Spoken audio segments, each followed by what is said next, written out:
ఆంధ్రప్రభ, నేను మీ హేమమాలిని. దేశవ్యాప్తంగా తిరుమల లడ్డూ వివాదం ప్రకంపనలు సృష్టిస్తుంది. ఈ తిరుమల లడ్డూ వ్యవహారం అటు దేశ రాజకీయాల్లోనూ తీవ్ర దుమారం రేపిన సంగతి తెలిసిందే. ఈ ఘటనపై అటు దేశ, రాష్ట్ర మంత్రులు స్పందిస్తూ కీలక వ్యాఖ్యలు చేస్తున్నారు. ఈ తరుణంలో తాజాగా తిరుమల లడ్డూ వివాదంపై తమిళనాడులోని ఎన్డీకే పార్టీ అధినేత సీమన్ వివాదాస్పద వ్యాఖ్యలు చేశారు.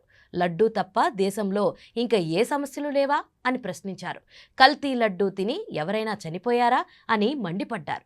కల్తీ జరిగితే చర్యలు తీసుకోండి, అంతేకాని లడ్డూ, బూందీ అంటూ రాజకీయాలు చేయొద్దని విమర్శలు గుప్పించారు.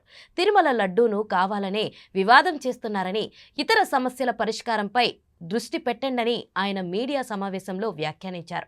అటు తిరుమల లడ్డూ వివాదంపై సీమన్ చేసిన వ్యాఖ్యలను ఖండించారు బీజేపీ నేత పొంగులేటి సుధాకర్ రెడ్డి.